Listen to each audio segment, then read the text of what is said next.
What's going on, everyone? Welcome to the Season Gaming Bitcast episode 312. I'm your host, Ainsley Bowden. It is another awesome Sunday for gaming, and we've got the crew ready to rock and roll this morning, starting with Mr. Hardcore Hogue, the lawman. You know him. How's it going, my friend? It's always a surprise with who you're starting with, Ains. I got to tell you. I know. I just mix it up. Whoever comes I'm excited. It's clear now that our alignments have been set. I am the light side. Travis is the dark. It's fantastic. Fantastic. I don't think he'd even argue with you. I don't know if that's more light. We're both dark side, and Ains is dressed like, a Jedi or Stormtrooper. I'm not sure. Stormtrooper on holiday. Yeah, Stormtroopers do look like Kings fans, kind of. So, yeah. A little bit. Yeah. Yeah, what are you going to do? Good to have you here, my friend. And we've also got the dark side himself coming in with a non-Elgato camera this morning. That's right. The show starts on time, and I look different because my camera actually does like high dynamic range. So this is actually the color that my room is normally. So like it's not just washed out because of a bad light that makes everything look like it's a million times brighter than it is. So I'm not quite as pasty and vampiric as you might have guessed based on my previous. As me is what you meant to say. Yeah, that's right. Yeah. Well, I don't know. Maybe it's your camera. This has really brought a lot of like perspective to me, because it's like maybe the people I see online aren't as ghostly as I thought they were, because cameras do a lot, but this is what I actually look like. And this room is usually this dark because you guys make me do this in the morning. You can see right here. That's a little streak of light coming through because I got the blinds drawn. So it is. Anyway, I like to imagine you skulking around, avoiding the sunlight like Gollum. Yeah, that's right. That's me. That's usually he ducks under that when he walks by. It's just so unpredictable. Like sometimes I'll have the blinds open, it really brightens up the room, but then like, a cloud will come in and all of a sudden I'm cast in shadow and it looks like, like Sauron is approaching. I just don't want that, So anyway, how are you guys doing? I'm very glad to be rid of Elgato. I still have them for like my key light and some of my other stuff, unfortunately, but like the camera was the big one that was killing me, and they're gone, and it's a new day. All jokes aside, I'm glad if you didn't have massive technical issues coming into the show today, Travis. None. It just like you would think. I plugged in the camera and it turned on, and I was like, great. Now I can be on camera. That was the entire experience. Very, very foreign to me. Yeah. So great. Anyway. All right. This is me. Well, yeah, we'll see. We'll see how long this lasts next week, maybe. Sure. Okay. So today we're going to be talking about a lot of games. So we've got Travis's review of Unknown 9 Awakening out there. We've got our review of Neva. We've got New World Eternum out now. We've got the new Mario Party out now. Obviously, some more time into Vessel of Hatred, Metaphor. And then we're going to be talking about the Xbox Partner Preview, where we got looks at quite a few games, including The Lake House, which comes out this week, actually. The last expansion for Alan Wake 2. Yeah, and we also got Remedy going multiplayer for the first time in their studio's history. We'll talk about that and some other games, of course. Now, Ains, have they claimed that? I mean, is that you've said that a couple times? Is that something Remedy has said? Because I usually think of Death Rally or Death Race as at least a kind of multiplayer type game, even if you didn't play it multiplayer. Yeah, I guess they're considering it that way. So if you look at the press release, it says the studio's first multiplayer game in their near 30-year history is the actual quote. But so I don't know if they mean a certain type of multiplayer. I don't know. But it's possible that Death Rally never had a multiplayer option. It just felt like a multiplayer game to me that I played in single player. All games are multiplayer if you share a controller, as I do. All Remedy games, just me and a bro, each grabbing onto one end of the controller. That's how he plays Max Payne. That's how I play Max Payne. That's how I play Alan Wake.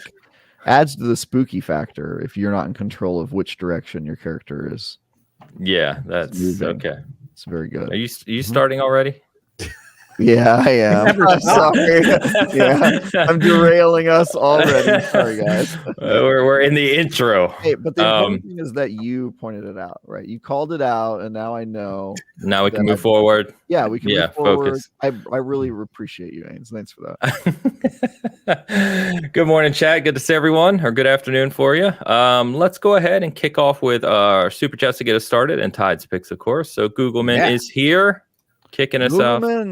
Googleman81 offers 10 euros and writes, "Here's me trying to ruin bacon for you. Researchers at Purdue University conducted a study and found out the pigs can play video games. Yum." That does not ruin bacon for me. That, in fact, makes me want to eat more bacon because maybe I'll become better at video games by absorbing their video game prowess via consumption. Anybody else with me on that theory? I was going to say that I think that if I have to eat a farm stock critter, if they can play video games, I know that they had a good time before I was eating them.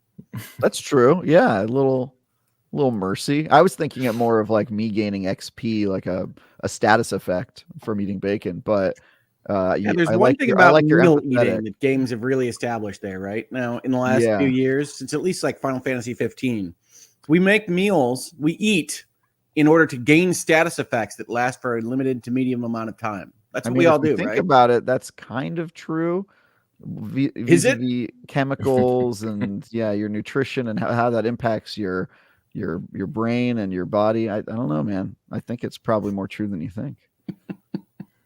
I don't know if bacon's the right call for that, but yes. Oh yeah, certainly not. Lots of carcinogens, probably not good. Yeah, but Yeah.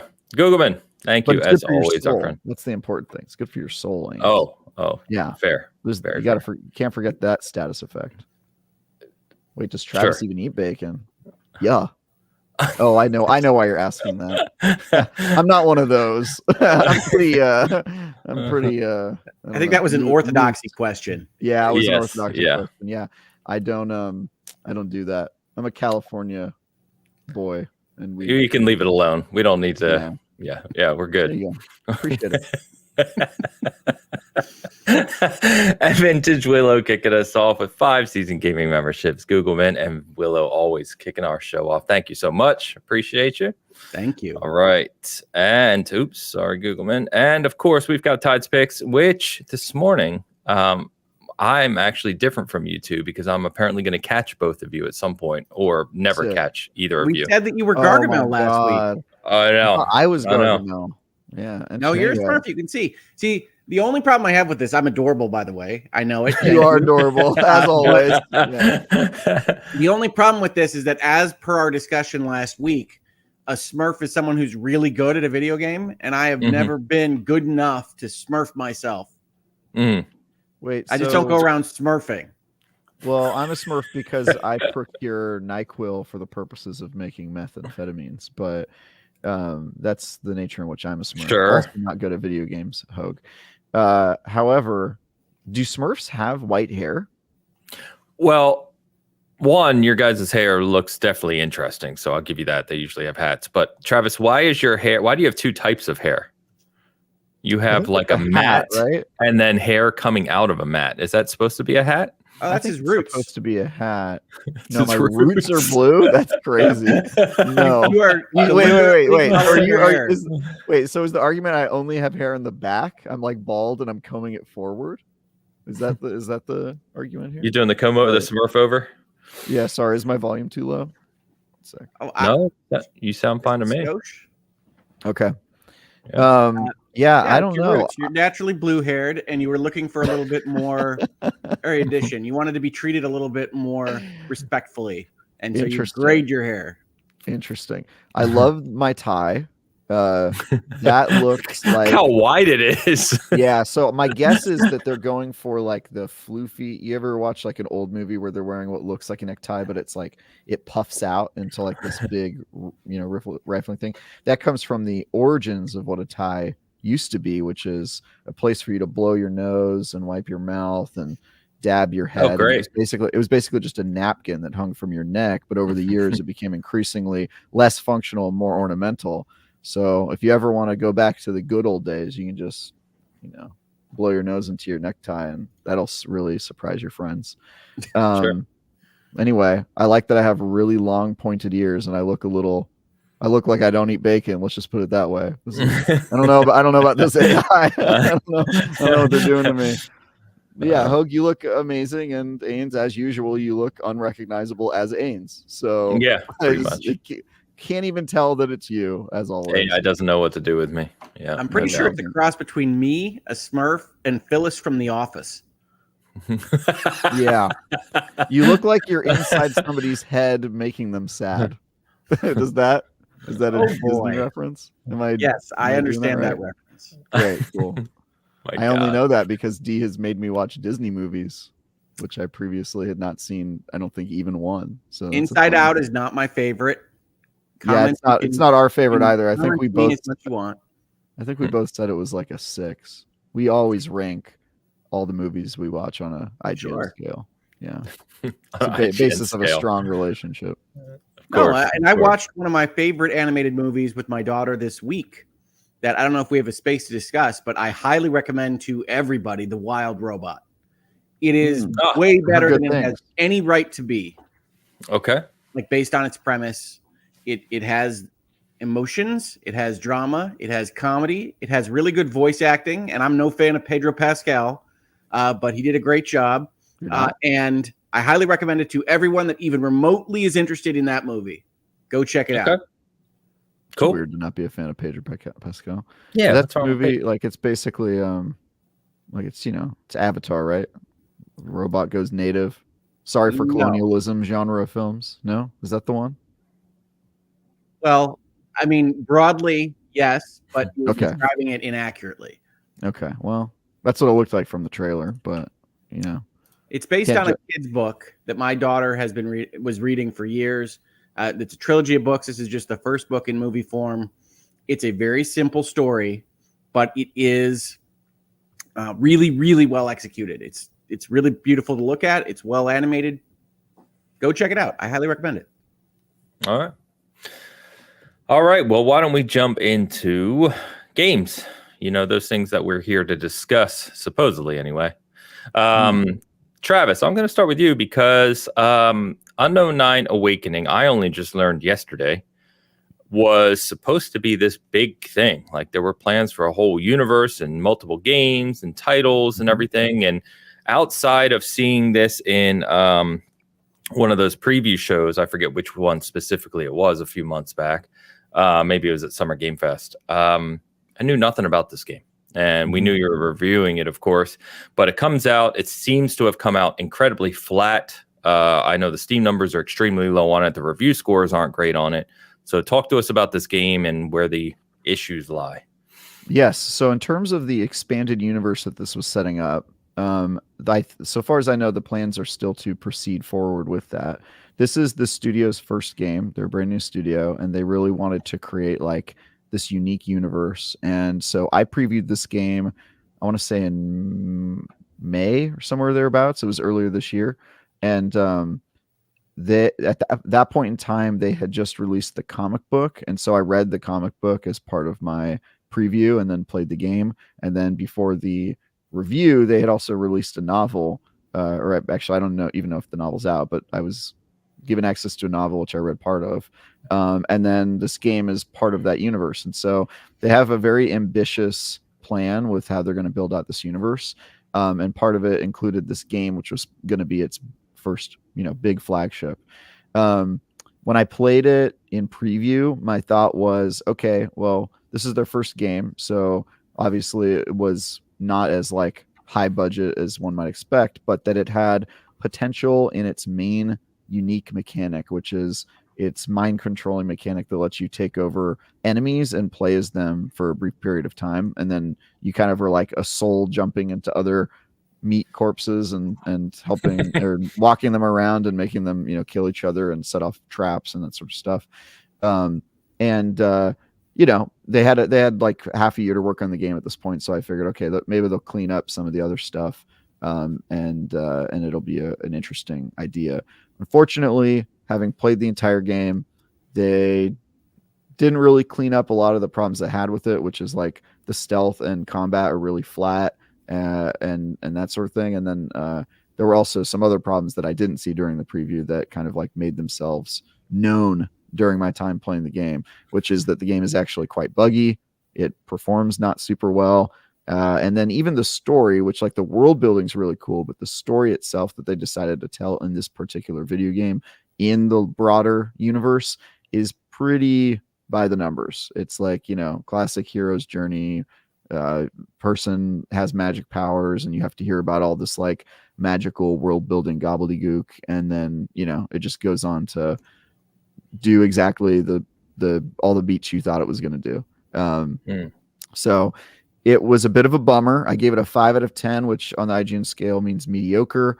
It's not a bad game, I would say. You know, it flirts with being bad pretty often, but it's mostly just that, like, if you've played Uncharted 4 or The Last of Us or God of War, you've already seen a much better, much more polished version of what they're trying to do. And they basically just follow that formula with almost no deviation. The only deviation being the mind controlling powers, which are admittedly pretty cool. It's a nice gimmick. But once you've done it a couple times, you're like, all right, I kind of get it. You just take over a person, you make them smack their friend or, you know, blow up an exploding barrel or whatever. And so after a while, you've done all that. And then you're right back into like the most mild stealth mechanics ever and combat where you're literally just hitting heavy attack or light attack until the enemies die. And it just isn't very interesting. I also played the game on the hardest difficulty, kind of out of like as a joke. And I'm not kidding. And even for the Hogues of the world, like who think that I just say that I play it on hard and it's actually super easy. No. This one's actually like alarmingly easy on the hardest difficulty. As in, like you could just spam heavy attack and the enemy will have no response to that. Just get knocked over. So yeah, it's unfortunately not a very good game. But you know, if they stick to it, keep building up that universe, maybe their next game will be better. I don't have a problem with their world building at all. I think it actually could be pretty interesting if the game were better. And the comic book wasn't bad either. I mean, I'm vaguely recalling it from reading it on a subway station, 6 months ago. But my recollection is that like the world building was pretty interesting and that sort of thing. So, yeah, I don't recommend playing this one. Apparently, nobody on Steam does as well. But maybe if it were on sale and you wanted to check out the story, you can do that. And I wish the studio best of luck, and hopefully the next game is a little bit more polished, a little bit more original, and we'll see what happens. Fair enough. Well, there's certainly space to take the Naughty Dog formula and not be dour and self-serious. I don't know whether this game does that, but I wish it were better than you're telling me it is, Travis, because it sounded interesting as a concept, and I like new intellectual property and not just making the same thing over and over again. Yeah. I like that it's a new IP too, and I'm always rooting for new IPs. In terms of the self-seriousness, I would say it gets nowhere near as self-serious and like preachy as something like Last of Us 2 or whatever, but that it does, it's got kind of like a serious story at times, and there's emotional moments and, people crying and saying cliches. Like 5 minutes into the game, man, I heard the bad guy say, we could do this the easy way. And I was just like, I just don't want to do this again. Do we have to do this? Like how many more minutes until he says we're not so different, you and I? Like it really kills me, the cliches. So yeah, just no surprises is like the headline with like the storytelling, really. Unfortunately. Well, I do think it sounds like they invested their time and resources too much into that world building and building out a transmedia universe. I am not going to blame them for that. I think you have to shoot big, and if it doesn't work, that's okay. But I do think one of the pitfalls that you can get into in writing in one of these things is that you build that up so much that you then don't build up a character or a story to actually walk you through, because you're just on a tour of showing off your cool lore. And I think you see that in fantasy books from time to time. I think you see that in certain pieces of media. And it sounds like that's what this is doing. And that's a shame, because I would rather have something fun that I was excited about than a 5 out of 10 from Travis. Yeah, me too. Yeah, that's the tough thing about previewing a game is I always try to hone in because it's an unfinished game and usually like 6 months to a year of working on it. So it's not representative of all of what you are going to be playing most of the time, but just like from a concept of like focusing on the thing that if they nailed it would be really cool. And that mind controlling ability, I was like, look, this is pretty novel. Like it's not the first game to do it, but I was gonna say, I swear I've done that before. Yeah, but in this sort of like format of third person action adventure that follows kind of in the same vein of like a God of War, it is a little bit more unique and interesting. And so I was banking on that maybe turning out a little bit better, but it kind of is just sort of a small feature within a larger, really by the numbers game, unfortunately. So I wish the best, but this is not it, unfortunately. It'd be interesting to see, you know, we've seen similar situations where grandiose plans lead to failure out of the gate and then plans change course. So I guess we'll see what happens if they continue. Yeah, we'll see what happens. You know, you never know. If, you know, you have this big investment and you get nearly nothing back on return, it's kind of hard to keep pushing forward. So we'll see. I think they have investors, though. I know Bandai Namco published this game, so yes, I don't know that there's studio punch through. Yeah, I don't know their studios like dead on arrival. I think they're going to get another shot at this, and then I have to imagine that their other media is probably not, you know, doing amazing, but I think probably the margins are better there, and the content certainly. Like they have talented writers, which is kind of what is a little confusing about how this game turned out. But I think they were just like, as our first game, let's just play it safe, right? Like let's just do what they expect from a video game, and you know, sometimes you do that and it backfires. And I think what you said I thought was important and interesting is that part of what we do when we talk about video games, we get to the holistic kind of, let's look at the story, narrative, pacing, how the gameplay feels at moment to moment, but we skip, because it's almost de minimis understood as we will get a certain amount of technical compliance in games of a certain size or published by certain publishers. And we skip that because we get it, which is great, right? It's great in 2024 that we almost always get that certain amount of technical ability in our games, but that's hard. Games are hard. And so if they don't reach that level with their first game, it's understandable. But the field is so full of things that do give you that competence that it's very difficult to say, all right, I'm going to reach out and try that one. Yeah. It definitely exactly. struggles on the technical front. It's nothing like so egregious it's game breaking, but just all of the like cliche problems of clipping, getting stuck on objects, frame rate drops, and all that stuff. Like you'll just see it all in there. Yeah. And it's which makes sense. Yeah. To Hoag's point, it's just tough. I mean, the industry, we talk about it every week, is so packed right now. There's not even enough time to play all the like 9s. Do you know what I mean? There's not enough time to play all the amazing games, and it's hard to make time for a 5 or a 6. Right. And there's an era where that kind of potential technical issues of clipping or the camera swings too far or whatever it is that was an issue with this game would have been close to the norm, right? Yes. Our gaming experience has improved so much, and we forget to say that, really, because it's just kind of the de facto state of affairs. Yep. Agreed. Yeah. So I know you were looking forward to this one. You said that it might have gotten a hold of you more than you thought it would, Hoag. So I'm referring to New World Eternum, which is released on console. We've talked about this, right? Released on console for the first time. It's the new expansion, the new kind of addition in this MMO, if you will. So talk to us about this. How's it? How you doing with it? All right. So I am adding this to a list I am formally calling Hoag's Hits. Another list? It includes entries such as Skull and Bones and Concord. So I apologize, Amazon Game Studios, but New World Eternum is my new jam. It is absolutely an MMO. It is absolutely not an action RPG as they have tried to sell it to you in their commercials or what have you. It is an MMO. It reminds me the most of Elder Scrolls Online with a dab of Final Fantasy XIV. But the best part of this particular game is that it's in a universe and setting that really isn't matched, as far as I can tell in my memory, by anything else in gaming, right? We're pretty used to the fantasy worlds. We're pretty used to the horror worlds. We're pretty used to even science fiction, although that's a little bit less used than some in video gaming. And New World Eternum takes place on an island called Eternum that, for lack of a better word, is in the 17th century of the world. So you get some of that kind of colonists and indigenous peoples vibes from those. A little bit of Greedfall.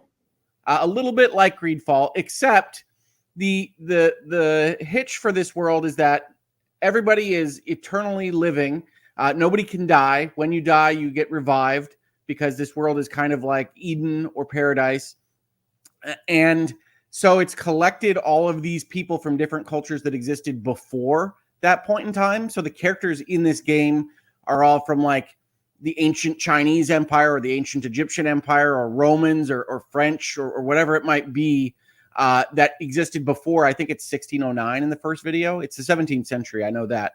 But it's all exploring ancient ruins and things like farmsteads that remind you of the American Revolution or something along those lines. And it presents that in a world that I just haven't played in before, which is really nice.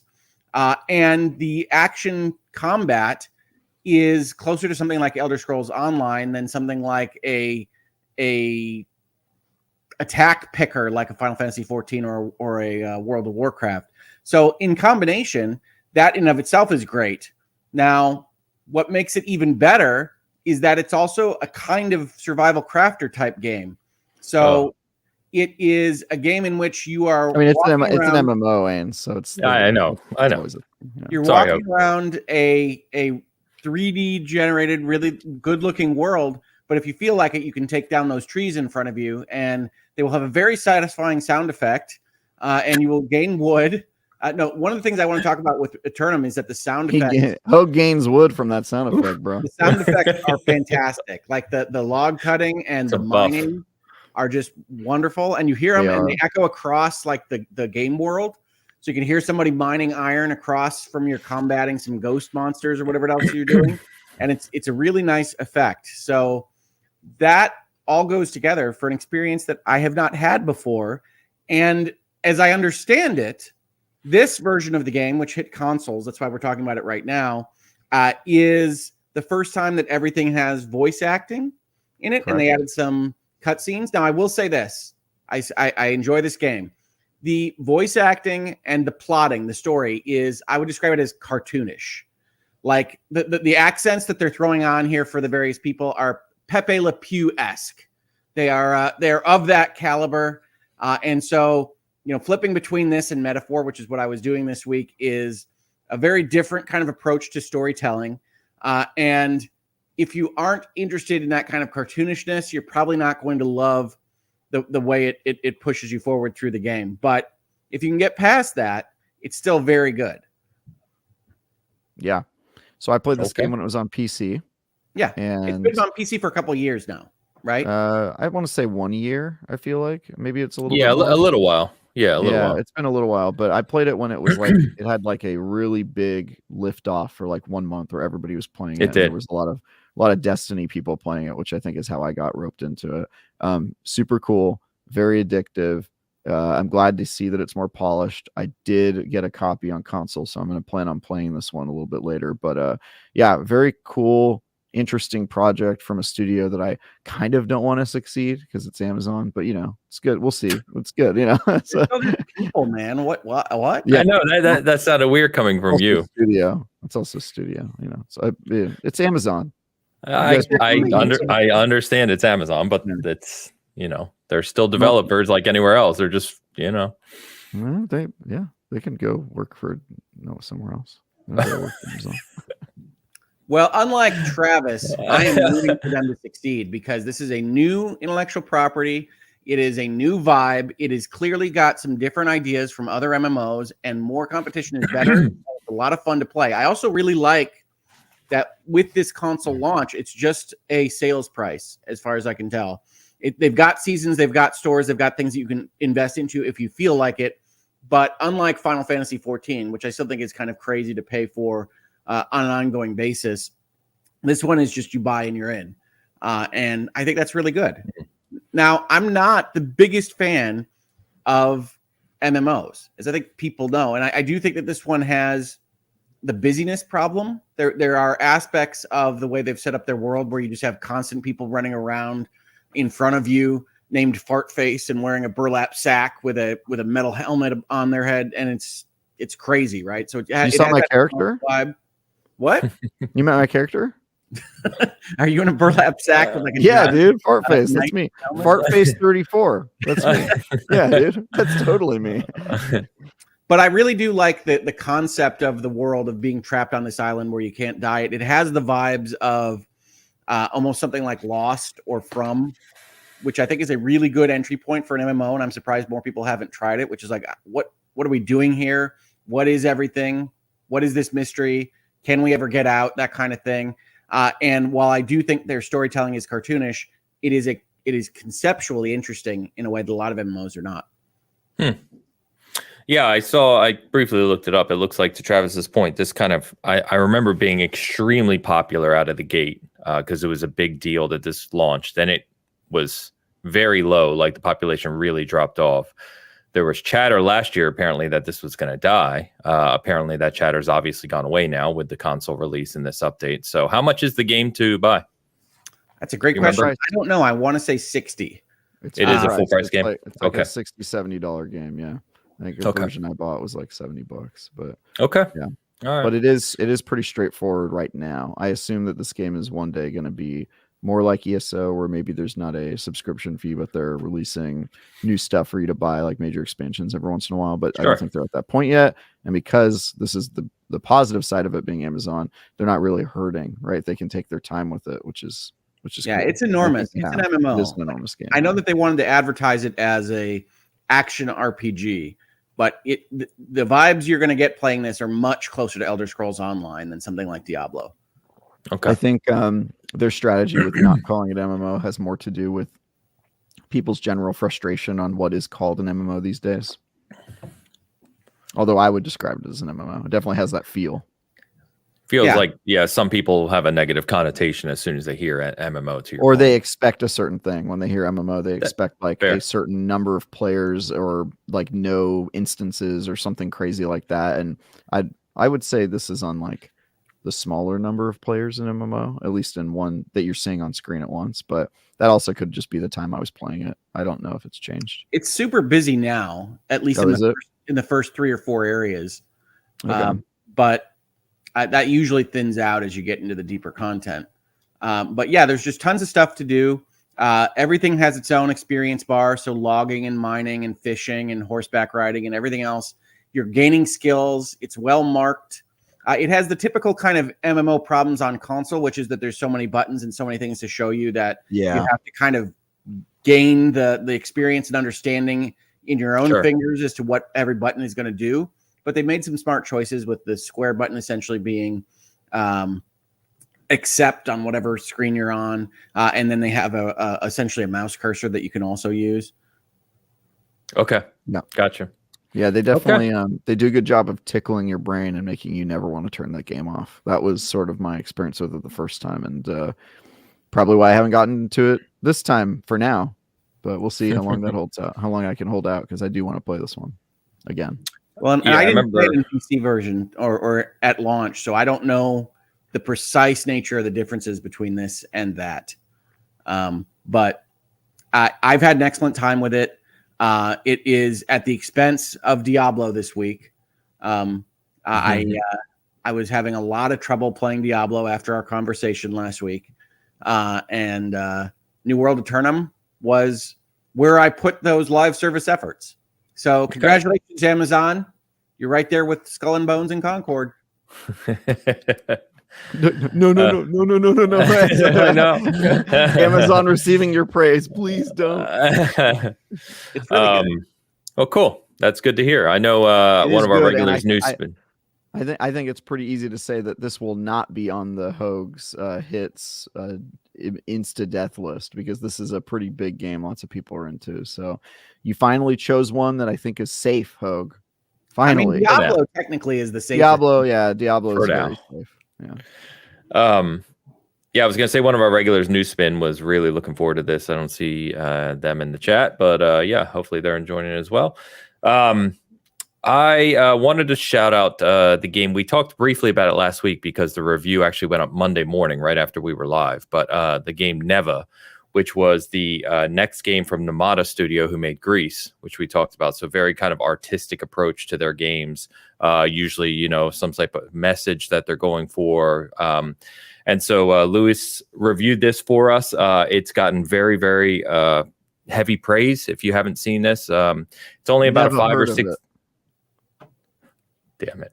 It's only about 5 or 6 hours long, you know, smaller game, but he really, really enjoyed it. He gave it 8.5 from us. And I think it's averaging like mid 80s right around there. 9. It's very highly reviewed. Yes. Yeah. So supposed to be very good. I would take a look at that if you like those sort of smaller games that are kind of artistic, very beautiful, and a little more simplistic, I would say, in gameplay. But yeah. So that review is up if you want to check that out. Please go ahead. I would like to take this time to do so because I don't think it's on the list here. I played Neva. I think that artistically it's not as strong as Grease visually. I think the soundtrack of the game is fantastic.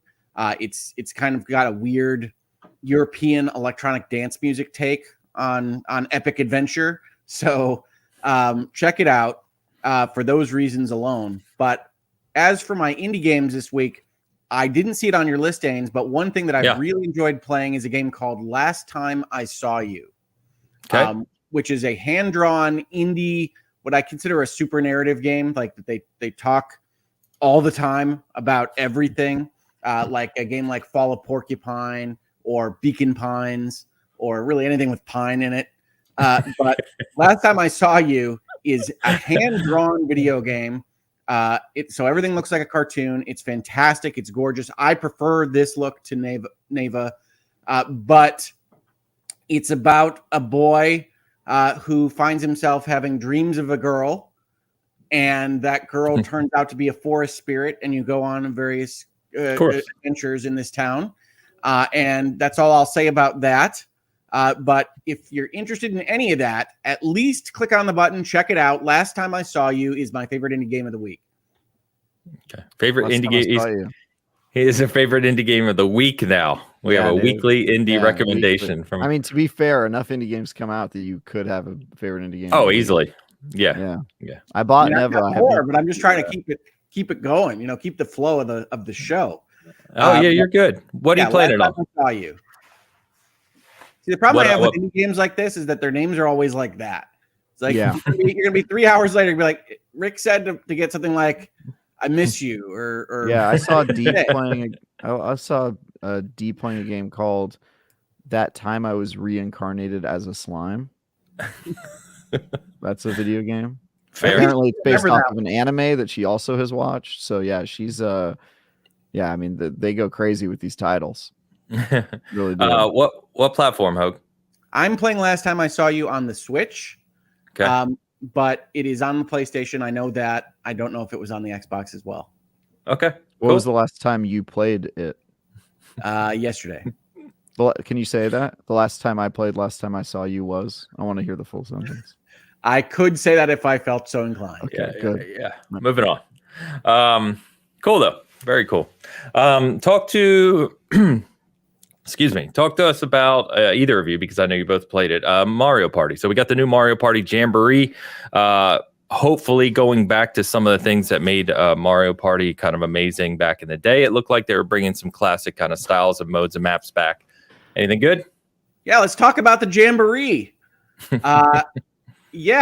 So this game is a delight.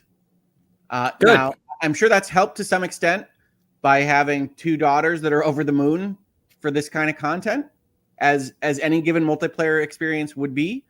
But Mario Party Jamboree is them going back to really the original couple of Mario Parties and having a focused approach to boards that do weird things and mini games that are short and sweet and don't do too many really oddball things.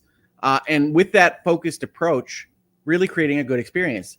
In 2024, they then add kind of some of the polish that they've got in their UI and approach to multiplayer games, like you saw with Switch Sports. And the whole thing winds up being really, as I said, delightful. it being a delight is really how I feel about this game every time I turn it on. The boards have a lot of interesting things going on with them. You're constantly earning new boards or new characters or new stamps or whatever else it is that they're giving you in what amounts to a battle pass kind of lineup that you get for achievements that you earn in these games. And it's worthwhile to play. It's fun with friends. And then they've pushed for more kind of single player content. So they have a couple of different modes that are like, I would equate them to something like Tetris 99 or F-Zero 99 or one of those where you just have a horde of people playing the game at the same time with you online, where you get to move spaces forward for the coins that you get in mini games, and then Bowser attacks. And then if you die to a survival mini game, like a Fall Guys type game, then you're going to go back on this board, and it's all done online, and you can see everybody playing it at the same time. And other single player things, like they have a really weird mode that's essentially like a quest mode where you go and you do mini games that are told to you by various characters on these boards. Not that you're playing them as a board game, but that you're kind of walking through them, and you earn stars and you can earn decorations for the central menu, which may not sound very interesting to most of you. It's probably not something I would spend a ton of my time on. My daughter said, this is a direct quote, "I'm going to decorate that place hard." She loves decorating. She loves video game decorating. With that level of aggression? Yes. Okay, good. With that level of aggression. She loves decorating. She loves having that ability. I believe she has something like 400 houses in Happy Home Designer for Animal Crossing. It's just what she's about. But this game is really well polished, really fun to play, and I haven't felt this way about a Mario Party in a number of iterations. Good. Nice. That was the goal. Yeah, that's. I haven't about played enough of it. I haven't even played one full match yet, but so far so good. Feels like Mario Party. Very good vibes all around, and maybe I'll play this one with some buds, holding the same controller. You never know. You never know how I do it with my Why bros. would you all hold the same controller, Travis? Is it a different kind of party? It's just a brotherhood. Can you play this? Can you play it with one Joy-Con? Like if you're playing 4 people co-op in the room, like what kind of? Yeah, I mean you can play. Yeah, you can play it on. Do you know what I mean? Do you need to put both Joy-Cons on the controller or use a Pro Controller? Can you play with half? No, it's better with one because they have motion games. They have motion games, that's and what I in was fact, asking. if you're playing on a Switch Lite where the sides don't come off, this game is, I imagine, feels a lot worse. I'm assuming a lot of the mini games are inaccessible to you if you play that version. But yeah, you basically have to play it on like a Joy-Con. Okay, all right. Oh, I was just trying to Forget think. that wrist strap, guys. Strap up. Okay, we strap up in this house. It is always so almost angry with that message. Put a strap. Should be. Put a strap on it. That's all right. That's my catchphrase in life. Put a strap on. It's funny. I tell my daughters, just don't hurl the Joy-Con, and we can get away without it. I said Ames. I said put a strap on. I didn't say put a strap on. Okay. I don't know why you're correcting for me. Very crucial differences. Okay. All right. If English isn't the first language, we're barreling toward a misunderstanding. All right. Let me catch up. I know we got a couple other things to talk about. Let me catch up on some super chats real quick, though. Tao Zochi offers $10 to my personal checking account to write "Sup chat Bitcasters, finishing up Monster Hunter Rise before Wilds. Redacted, Malzeno is a dirty word problem. These elders make me wonder what they will do in Wilds. Stay hunting, casters." I don't think Elu is here today, our resident Monster Hunter nutbag, as Hogue may call him. Nutbag. Monster Hunter, a lot of Monster Hunter chatter in our Season Gaming Discord. A lot of people hype for that game, as we know. So cool, Tao. Good to see you, my friend. Hope you're doing well. We've got a couple from Mr. Don Lionheart here. Don Lionheart, $5 super chat writes, "Good morning, all. Travis looks like he got a spray tan and is sitting in a room with candlelight, rolling over laughing. Life is Strange double exposure is redacted. Review soon." Yes, as I mentioned at the top of the show, this is my actual skin color. I now have a camera that portrays me as I appear in the real world. It's a big game changer. I understand if it will take some time for you guys to adjust, but this is what I look like. I'm sorry. But is it how you appear in any mirrors? Yes. He doesn't appear in mirrors. Yeah, I don't appear. Yeah. Hoag's like, yes, that was the joke. Yeah, I want to play that double exposure action. Looks good to me. Yeah, Don's reviewing that for us actually. So that I think what does he think of it? Break embargo on his behalf. Yeah. Yeah, we'll see soon. But big Life is Strange fan, Don is, as well as Don is the crazy one about Dragon Age, which is related to the next super chat. Don Lionheart, $5 super chat. These final 11 days before Dragon Age the Veilguard are rough. So close. Also, your bets on Dragon Age the Veilguard score a few weeks ago are 2 peanuts. Still love you all. I wonder if I honestly, he could be going either way with this. He could think that we ranked them way too high or way too low. He thinks we're too low. I believe that is balls. As a I think it's in his message. They're nuts. Your score a few weeks ago are nuts, nut bags. So yeah, I mean, I hope you're right, Don Lionheart. Not only because I want that game to be good, but also because if it is good, I am by default the closest, and then everyone has to buy me pizza again. Honestly, we can't do this anymore. I can't afford Travis's San Francisco pizzas. Were they expensive? It wasn't cheap. Really? Yeah, I send you pizza, wings, and delivery fee. It was like $50. Okay, yeah. You went all out though, Ains. You bought But I mean, the pizza alone, like with delivery, was like $30. Damn, that's crazy. Yeah. All right, well, we should have like a $20 maximum. Travis is bankrupting us. I'll get you Domino's next time. I'll pay everything over the top. They're actually okay. So I actually found a Domino's near me. There is a Domino's near me. I had no idea it was there. It's a national franchise. Yeah, I know, but it's just you're not used to seeing stuff like that here. I'm gonna call that, place the order, and then so you can walk in and get it, because that way it'll just be $5.99. Oh, that would be great. That's a good idea. I'm all for making this more economical. Usually delivery is free, so I didn't think that was part of the problem, but I did choose 2, high quality pizza places. So the part of the problem for me was that you took a jog and weren't at your apartment. First of all, Dee was supposed to answer the door. I left. I said, "Hey, pizza's coming. Make sure you through the door." And then I get a bunch of texts. Okay, I'll hop in the shower. And I was like, "Dude, what the?" So anyway, okay. So both times we ordered you pizza, Hoag and I were getting contacted because you did not answer the door properly. First, this is a number of texts. No. Angry that we're going to cancel the order.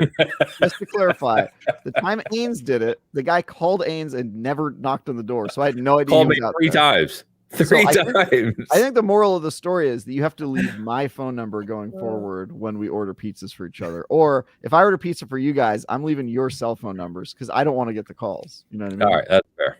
That's fair. They don't knock anymore, by the way. They just stand out in front of your house and they call you. I don't know if this is a phenomenon in other places, but in San Francisco, they do not knock on your door. They just call you. My pizza guy just leaves it on the porch. Yeah, they knock and leave it. That's what he ended up doing. For us, Hoag, we did eat the pizza. It was delightful. Thank you very much.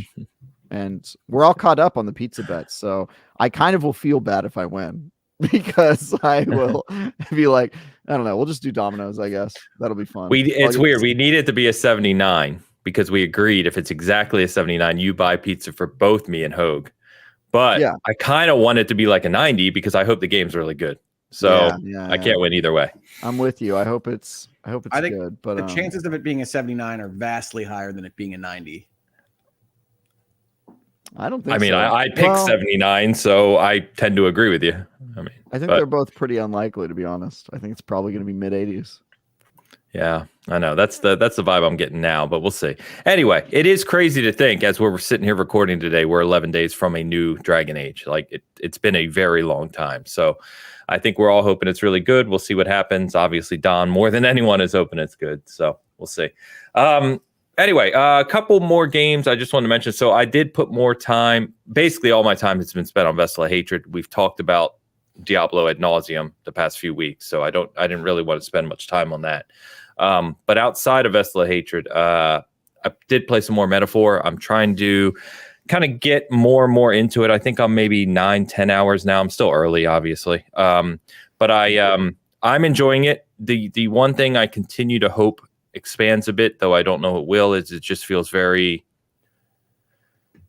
linear. Very linear. There's not much for me to go explore or do. You're kind of doing your tasks around the town and, getting items and, then doing your dungeon. And it's very straightforward in that regard so far. Like I said, I'm very early, but I am vibing with the story. I like the characters. Obviously, the writing's good. The art direction is phenomenal. So we'll see. I'm enjoying it, though.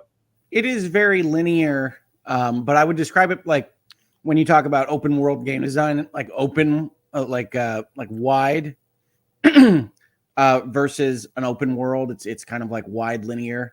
There'll be different things that you can choose. There's different things that you can play in different orders, but it's definitely like the Persona model, going in a specific direction, and it has to hit their discussion points on specific days. So it is a linear JRPG for the most part. But yeah, Metaphor is excellent.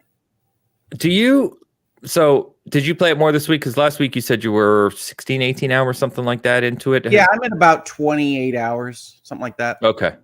So this is personal opinion. So far, the whole kind of, aspect of them becoming different things, right? And these archetypes, it's not vibing. The word I'll use is not vibing with me as well as like the whole monster kind of thing from the Persona series that I prefer.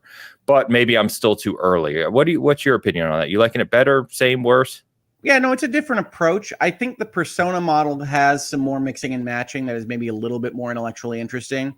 But there are good elements of the archetype system with the synthesis and having different people in your group and different lineages and things that are explored in a different way than Persona. You definitely need to get further than you are at 9 or 10 hours to see more of the system in play. But it's very good. I think narratively, it's interesting that Persona is essentially about like the different personas that we have, right? The different things that we hide behind, and the masks are a constant refrain in the Persona series. And this is a similar concept, but because it's a fantasy world, because it's different approach to what they're talking about here, archetypes being like, we've lost our ability to recognize what heroes are, and these are the heroes in your heart versus like the personas that you use to hide yourself from the world, is like a completely different narrative approach to a very similar game mechanic concept. And I think that's really cool. It's almost like the inverse of Persona in some way.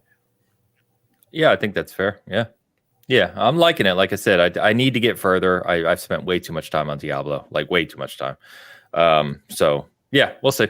I was super pumped about this one. I'm still really enjoying it. I'm just, I struggle with JRPGs sometimes. They're just different. Especially early on, dude. The first 10 hours of every JRPG is just unbearable. I know. Yeah.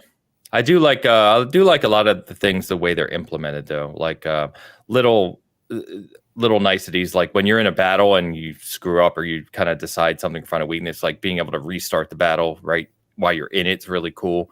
I am a little annoyed. It's got that modern game kind of hand holdiness, where it's like, well, you need to do this, and it's like, all right, I got it, but then it reminds you like 5 times you need to do this in this way, and you can counter this attack with this, and it just keeps coming up, and it's just like, I got it. Let me play the game. It does at times make me kind of yearn for Final Fantasy, 6, where go explore and figure it out. You know what I mean? So yeah. I mean, that is this team's approach, is they say everything, both game mechanically and narratively, like 10 times, which I tend to like. I think they flesh out a lot of the aspects of their game design and their world that way, but it is undoubtedly what some have accused of being slow or pandering, or not pandering, ponderous, and that can work in some ways. It can work not so well in other ways. Certainly, like Aloy or like some other games that we've talked about in this space, they do have the guide character Gallica, the little fairy that comes with you. yelling out things a lot. Yeah. And I love Gallica. She's awesome, like as a character. But like, stop telling me everything repeatedly. Like, I can play the game. Stroll's injured. Why we need to heal him. I don't know why we need to do that in every game now. What is this? Like, let people play the damn game. I got him. He's gonna die though, but he's gonna die for me to get this last hit. So just leave it be, Gallica. Every game does it. It's like Stroll's hurt. Yeah, he needs healing. Like I can see his health bar. It's on the screen. The worst games for that is virtual reality games. If you guys think that they tell you what to do a lot in regular games, VR games, because there is like a very real possibility that the player has no idea what they're supposed to be doing. Yeah, way more like it's like they'll just be like, hey, I should do this, I should do that. You're just like, dude. For those who are like veterans at VR, it's like, yo, luckily usually you can turn it off in VR games because they really know that there's like a very wide span of people's expertise in those games. But VR is like every single game, if there's a chance that you'll forget something, they pop ups and people telling you what to do, and you're just like, yo, shut up. I get it. Man. But yeah, I'm looking forward to putting more time into it. I'm actually at a boss battle right now. I have it on quick resume on the Xbox, waiting to get back to. So I'm stuck in Worm's anus. So join me. What are you doing in the game? Good timing, Travis. Oh, good. So what, Travis, you wanted to mention, I think, a VR game. Yes, I want to mention that I don't know what you could say. I basically can't say anything. It's kind of a tease, but I am playing the new Arkham VR game. I'm not reviewing it. My boss, Dan Stapleton, is doing that. But I'm playing that, and I'm going to be able to talk about it, I assume, next week. I've not looked at the embargo information, but yeah. I didn't know it was that close to finished. So we're getting 2 Batman Arkhamverse games in 1 year. That's right. This one takes place in between Arkham 1 and Arkham 2 before the very big change in Arkham City of there being an entire city. And so it kind of tells a story of some of the political strife that was going on during that time. This is all stuff we already know, by the way. And then the villain in this one is the Rat King, which is sometimes portrayed as a joke character in DC and sometimes is portrayed as a very legitimately dangerous anarchist / revolutionary guy. And this one definitely takes the latter approach. Ains, you'll be happy to know that the inspirations for this game include not only the Arkham series of games, meaning that you're doing all the stuff that you would expect in terms of rhythm-based combat and stealth gameplay, but also was inspired by the recent Matt Reeves Batman movie, which they definitely take that tone when it comes to the kind of storytelling and the darkness of it. So excited to talk about that one when I definitely like that. Yeah, I like that take on the universe, if you will. So cool. Yeah, very cool. So I'll be able to say stuff about it next week, but I've been spending a lot of time with that when I'm not doing Star Wars and reviewing 5 out of 10s and the other stuff. Is that a Quest exclusive? I can't remember. I actually don't know, but my guess is yes, based on who gave me the code. So, yeah, I'm gonna guess that it is. Okay, all right. Before we get to Xbox partner preview and kind of go through those games and what's upcoming, any other things you want to talk about on playing? I was playing Diablo Metaphor and Eternum, so that's basically my week. But I did want to mention an indie game that slipped through the cracks, even for me, who tries to watch these things come in all the time. But it came out in March. Do you remember a game called The Falconeer?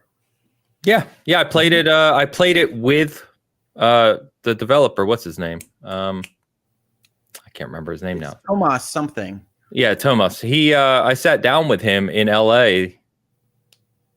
I can't remember if it was this summer. I think it was last summer when he was. I played his new game. He made Falconeer. He's got a Bulwark, I think it's called. I sat down and played the game I was just about to say.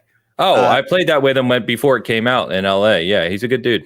Yeah, so Falconeer is a cool little indie project, single player game, single developer made game where you are a person on a falcon not someone with a falcon that you use to hunt people. It's not that kind of falconeer like real life. You're on a giant dinosaur-sized falcon, and you go around a submerged world and fight things in an almost kind of Crimson Skies kind of game, if that's a not too old of a reference, which I'm sure it is. But Bulwark, which appears to be built off of some of the procedural generation elements that he used to make this world in Falconeer, is a city building game that is really, really interesting. It's really odd. It doesn't use kind of resources in the same way that other city building games do. It uses only distance and number of towers in this submerged world that conveys the resources to various other towers, as it were. But this world is so interesting to look at, and it is kind of procedurally generated as you go. So you are growing a city. It feels like gardening. You hit the button and a tower pops up, and then houses pop up around it. And then you go back to the resource and you pick a different tower direction. It is really well done. It's really interesting to play. And because it's so weird in its kind of design, it really works well on console in a way that I can't usually recommend city building games do. So Bulwark came out in March, apparently. But I played it this week. I don't know why I saw it this week, but it is a really weird, interesting game to play. If you liked Falconeer, if you liked that universe, you get to go and do more things in it in a really weird way. So I wanted to at least mention that I've been playing it because I think it's a really cool little thing. And I don't think I heard really anybody talking about it when it came out. No, it's a pretty quiet release. Yeah, Thomas Sala, who made Falconeer. Yeah, so no, it was me and John Clark over at Xbox Air sat down with him and played that last year when it was before coming out, obviously. And yeah, it seemed to be really cool. There were some cool ideas behind it. So I don't know how it's done for him, but good shout out for sure. Yeah, and it seems to be getting updated. It might be that it came to my attention because it was in my news feed because it had a major update this week. So you can now like advance your city and attack other civilizations and things like that because it's not really a traditional strategy war game. It's a city builder. But definitely check it out. I think it's very aesthetically pleasing. I really liked Falconeer. I like seeing people try different things, and especially when you can kind of leverage procedural generation and dynamic mission design and make things that feel very full, very, very complete projects like Falconeer and now like Bulwark with only those kinds of efficiencies with one person. So I'm very impressed by this gentleman. I have not played the game with him individually like Ains has, but I do recommend Bulwark and Falconeer if you're in the market for that kind of thing as well. I'm playing that on PlayStation 5. Okay, yeah, I think it released on everything. Yeah. By the way, Chris Jetzer, sorry, Travis. I was just going to say the Arkham game that Travis was speaking to is a Quest exclusive. He reminded us that Facebook or Meta bought the studio, so it's Meta only. They snapped up some very talented studios, including Camouflage and the people who made Asgard's Wrath too. Right, so right. They've got a very good group of folks making games over there. Cool. I'll give a shout out to a game that I'm not playing personally, but I'm watching D play, which is the Arsène Lupin game, Once a Thief, which is a puzzle-based investigation game where you're trying to apprehend a thief. If you've played like a Agatha Christie game or something like that, it's kind of in the same vein. Very cool in terms of its aesthetics. You'll hear lots of French accents and better or worse than New World? Better accents than New World, for sure. All right. Although I'm basing that off of a trailer I've seen because when I played New World, it had almost no voice acting. And that's hard to believe from what I have played. Yeah. So a tournament is a different game. It's a different kind of feel. Yeah. And also this is kind of related to Persona since Joker's Persona is based off of these French investigators, including Arsène Lupin. So that, kind of got some crossover there. It's an interesting game. She's played maybe like 4 or 5 hours, and while I was, working on other stuff, and it seems like it's pretty good. I want to know who done it. I'm trying to find out who done it. I think that one was higher priced than I'd expected, so I did not go all in on that one. Makes sense. Yeah. Wait for D's final review. And Okay. I'll let you know. Wait for D's review. Yeah. She needs to get on the show so you guys can grill her also. All right, cool. The only other thing I really played was the finals, which I've mentioned many times. So season 4, that's going on. I would just, again, it's a free-to-play shooter. There's a lot of content in it now. There's some really interesting things. The gameplay is very unique and interesting. I would continue to recommend that one if you're looking for something new, kind of more competitive to play. It's good. All right.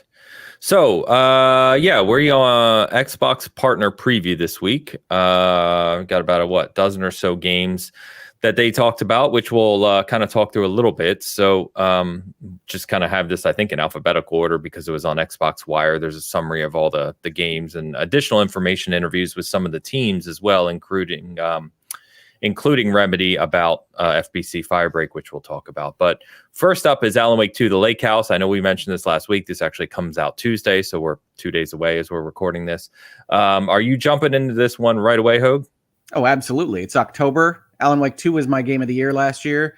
I am not super enthused about a control-focused game that takes place simultaneous to the events of Alan Wake 2. I'm not super enthused about what they said about looking at the world of Alan Wake and supernatural and art and creation through the lens of a federal bureaucracy. That's not what gets me out of bed in the morning. But I'm absolutely in for Remedy telling me a story in the Alan Wake universe. And it's very exciting to get a chance to play it. So cool. I hope it's great. I am not holding out hope that it will be, but I hope it is. Seems they're, and we'll talk about with FBC Firebreak too, but it seems like Control is a big focus for them. Between this expansion, that game, Control 2 as well, they're working on. So we know they're making Control 2. We know they're working on the Max Payne reboots. I mean, one of the things that I need to say in terms of declaring my tilt and biases here is that Remedy is one of my favorite game developers, one of my favorite storytellers in games. And so I'm very enthused about their projects, but I did not like their storytelling or world building in Control. So the fact that Control and Alan Wake 2 are part of the same universe is, difficult. They put Alan Wake stuff in the DLC to Control. It's no surprise they're putting Control stuff in the DLC to Alan Wake, but I'd rather stick with Alan Wake than Control. Control is sick, and in that it's desperately in need of an influx of medicine for its storytelling. Yes. No, it's awesome, and I will say Control 2 is in desperate need of a subtitle. Would you guys like to offer any suggestions? Control 2, Out of Control. Yep, Out of Control is the obvious one. And that's where you announce that your new Control game is going to be open world. Yeah, Hogue, what's your subtitle for Control 2? My subtitle for Control 2 is We've Got a Story Now. Okay, that doesn't flow well. Yeah, you're fired. Ains, I got nothing, please. You got nothing for Control 2? No. More control. It should be called Taking Control. Control 2, more control. There. Yeah. 2 con, 2 troll. What do you think? Loss of control, says Gentle Stone. I tried to turn it into a bit. Nobody wanted to engage with me. Hogue just wanted to repeat for the 50th time that he's the only person who thinks Control storytelling was bad, and Ains gave me nothing. This is what I work with, people. I cannot possibly be the only person that found the Control story almost bereft of storytelling. Giving you documents that explain other things that happened outside the story is world building. It's not storytelling. The plot of Control is god awful. I don't think you've mentioned that you didn't like the storytelling in Control recently. Could you do it again? Sure. I would be happy to, Travis. If Remedy is a great storytelling developer, and they are, then Control is the weakest of the things that they have made from a storytelling perspective in their modern history. Travis, this is already recorded. You don't have to do that manually. Oh, no, I'm not recording. I'm just doing something else with my time because I've heard this already and it's a stupid opinion. We have some subtitles for you. We have Loss of Control from Gentle Stone. Also Lack of Control from also Gentle Stone. Okay. And Google Man offers Control Freak. Then the main character is from a circus. I like that. That's good. How about Control? Yeah. She's a freak. By the way, Fat Boy Horror says, I'm with Hogue on this. There you go. He's not the only one. Yeah. So there you go. Fat Boy Horror, indeed. All right.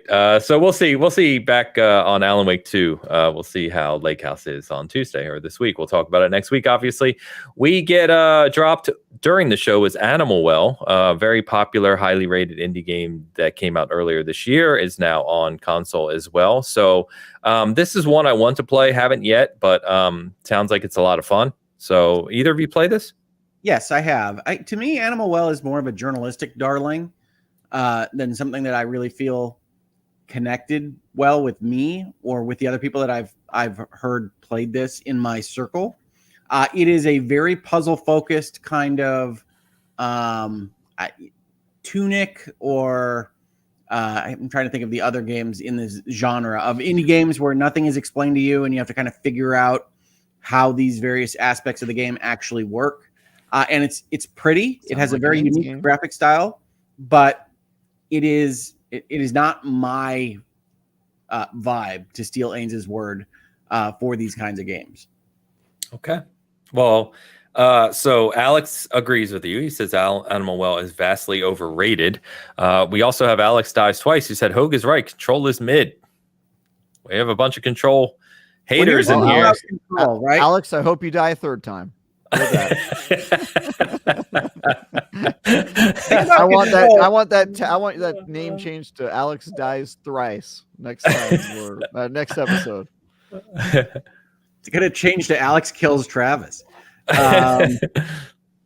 The thing about Control is it's by far their most complete kind of combat set. So I understand the people that love gameplay and really going for Control, but because the Alan Wake 2 DLC is going to be the Alan Wake 2 survival horror gameplay, which I like, but is not as dynamic as Control's, then it's going to be the worst of both worlds. It's the Federal Bureau of Control storytelling with the less dynamic gameplay of the Alan Wake 2 universe. So I don't know why this is something that should excite people, but I'm happy to play more Alan Wake 2, and I hope it's great.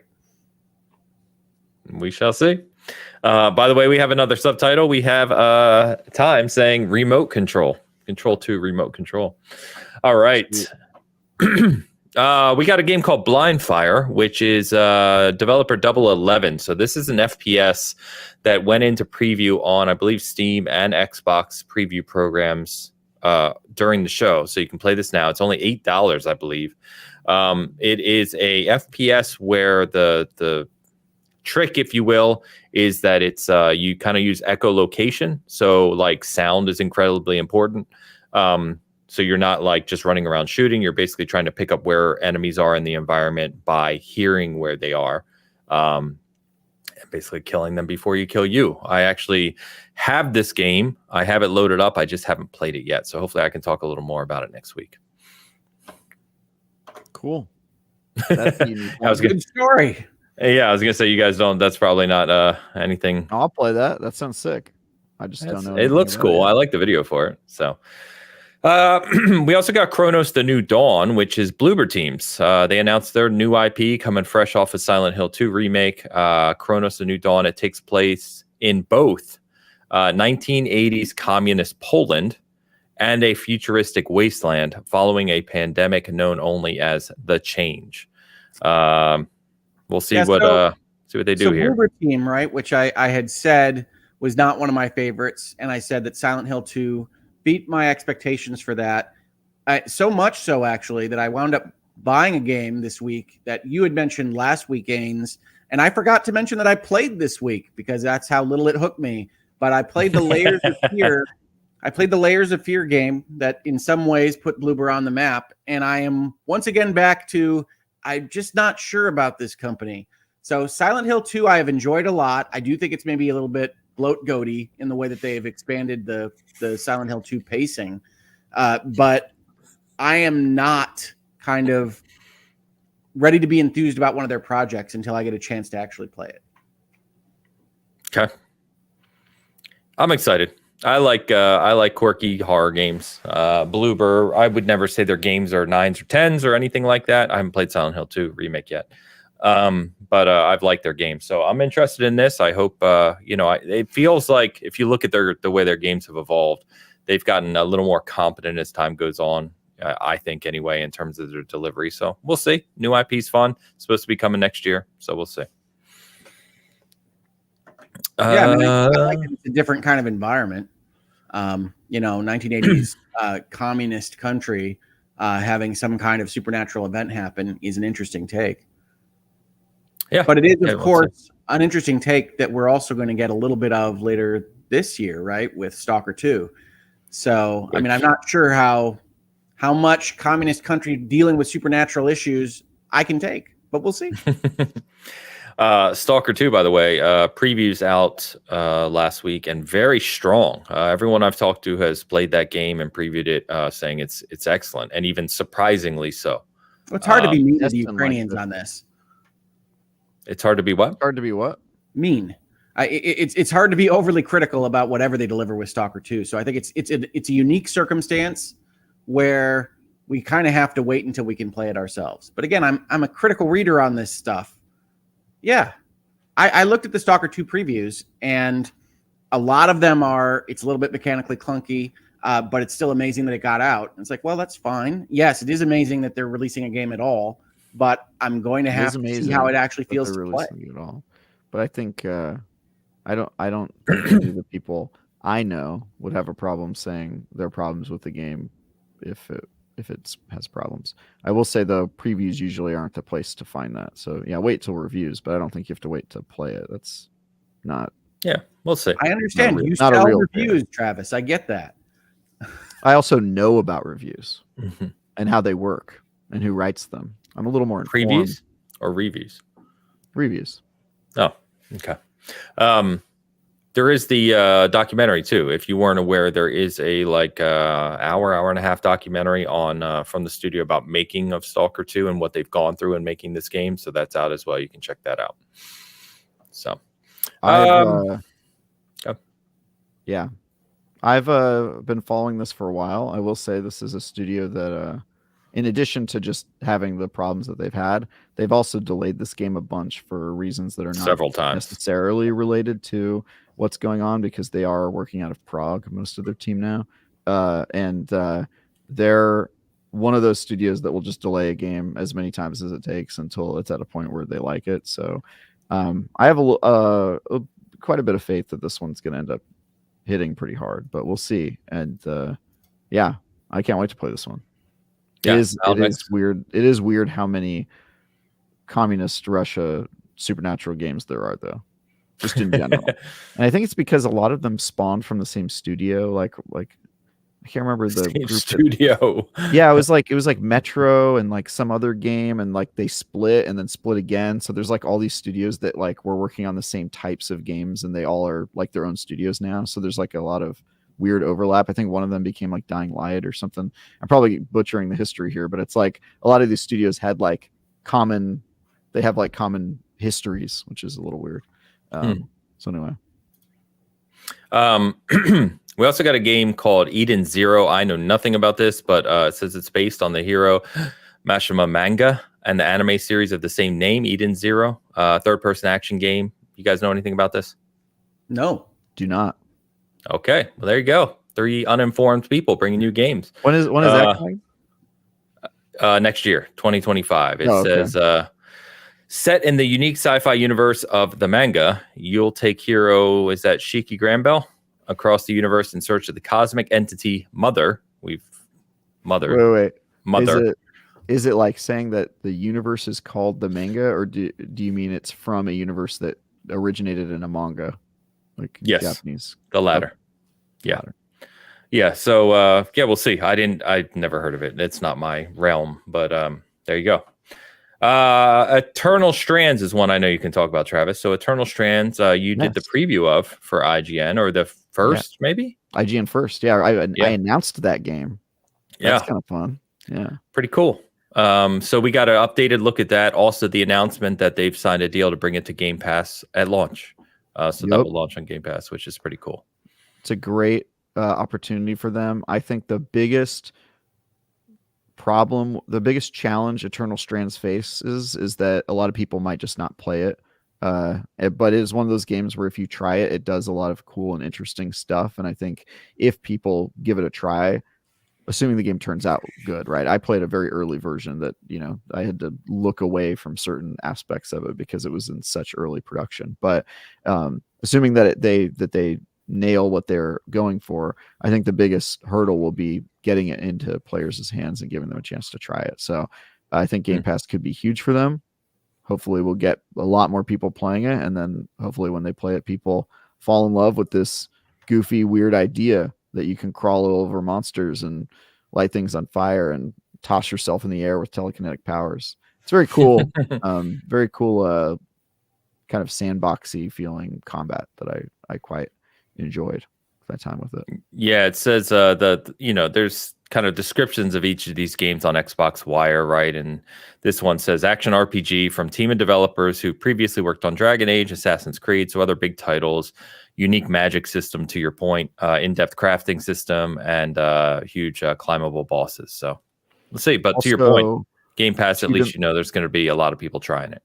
Yeah. Also 2D characters for the what do you call those things? Like in Hades, where when you talk to somebody, like a 2D art comes out and they have a little dialogue, so it's got like a little bit of a visual novel vibe to it. Too. Oh, okay. Just kind of cool. All right. Cool. I'm into that. Yeah, so that one looks cool. And then, of course, our cover story for the week was FBC Firebreak. So going back to Remedy, this is they unveiled their first look at this game, which is a spin-off of Control, first-person multiplayer PvE game, placing you in the ranks of the Federal Bureau of Control's agents, take on the horrors of the oldest house using variety of appropriately weird weaponry. Co-op experience. So arrives next year, 2025, and is also launching on Game Pass. So pretty big announcement there too. Travis, looks like 3-player co-op, I believe. Travis, I'm just curious about this. So you've pilloried me for not liking the Control story. This describes you as being in the ranks of the Federal Bureau of Control's agents. Can you name a single agent other than the main character of Control in the game Control? Interesting. In the game Control. Let's see. When did that game come out? 2019. So it's been 5 years since I played it. 5 years. I don't know if I can remember any character's name from a game I played 5 years ago. Frankly. Okay. So John Halo. No. John Halo. Yeah. John 313. I don't. Yeah. I honestly don't. I don't remember the detail. I'll probably have to replay that game. I will say I understand people's hesitation to a game like this, and I'm sure you have every right to be hesitant because it's going to be a weird departure from what they normally do, but you got to let developers make games they want to make. And sometimes when developers do stuff that is not their forte, we get really cool shit. Obsidian made a survival game a couple years ago called Grounded. Not the type of game I expected to ever see from them, and it was one of my favorite games. It's probably one of my favorite games this gen. I love that game so much, and think about it all the time. By the way, I think I'm going to start replaying it like this holiday. So yeah, I say let's see what happens. Let's roll the dice on this. Could be terrible, could be amazing. It's a good studio. Let's see what happens. Yeah, I'm the same way. It's like, okay, cool. I'll try it. Being on Game Pass helps. Alex noted it's also on PS Plus Extra, or I guess Premium, right? One of those two tiers. We'll launch in that. But yeah, we'll see. I will admit, looking at it, reading about it, I was getting Redfall vibes. But we'll see. I hope they deliver something fun. Sometimes you get Redfall. Sometimes you get an Unknown 9 Awakening. But sometimes you get a Grounded. You get something cool. Yeah, we'll see. And the funny thing is, right, I think they know there's going to be certain people of the Remedy fan base like Pogue who aren't necessarily into this thing. So they made sure to call out, like there's an interview with them on Xbox Wire of Thomas Puha, their lead communications director and the game director, basically saying, like, we have multiple projects in the works, like Control 2's coming. There's other things coming. Like, this is like just another game they're making. So it's always a sign of strength when you're like, we got other stuff in the cooker. Don't freak out, guys. Don't freak out that this Could be I think bad. there's a certain level of anticipation of like every time this happens, anytime any studio does anything that's a departure from what they've always done, people freak out and they say, but my game, but this, you're not making the same game that I liked a second, third, fourth time. And then they always have to say, well, we're not completely changing as a studio. We're just doing what creatives do, which is we're being creative and we're trying new stuff. And you always have to kind of hedge your bets because people are not super accepting of studios trying new stuff. They just want you to pump out sequels.